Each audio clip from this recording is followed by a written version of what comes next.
રામ રામ મિત્રો, ચાલો આજે આપણે બનાવીએ પંચરત્ન દાળ. પંચરત્ન દાળ માટે શાકભાજી સુધારવાનું કામ ચાલુ થઈ ગયું છે. બધું લસણ સુધારાય, બધું સૌ પ્રથમ લેશું આપણે શ્રીનાથજી સિંગ તેલ.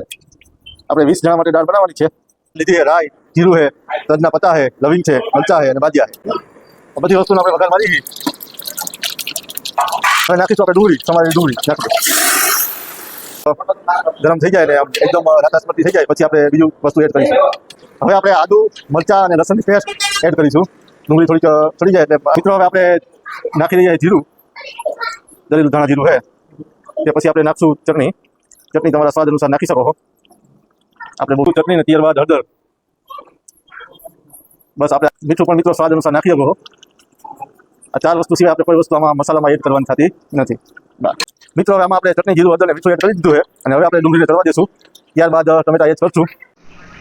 મિત્રો હવે આપણે આમાં કશું ટમેટાની ગ્રેવી એડ કરીશું જે આપણે અગાઉથી બાફેલી હતી. 5 જાતની દાળ છે. મગ, મૈસૂર, ચણા, તુવેર ને અડદ, આ 5 જાતની દાળ આપણે બાફેલી હતી તે એડ કરશું.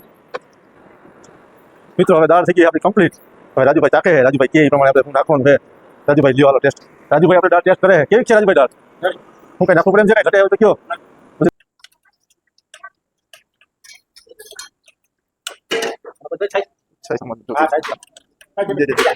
છાઈ ડોલી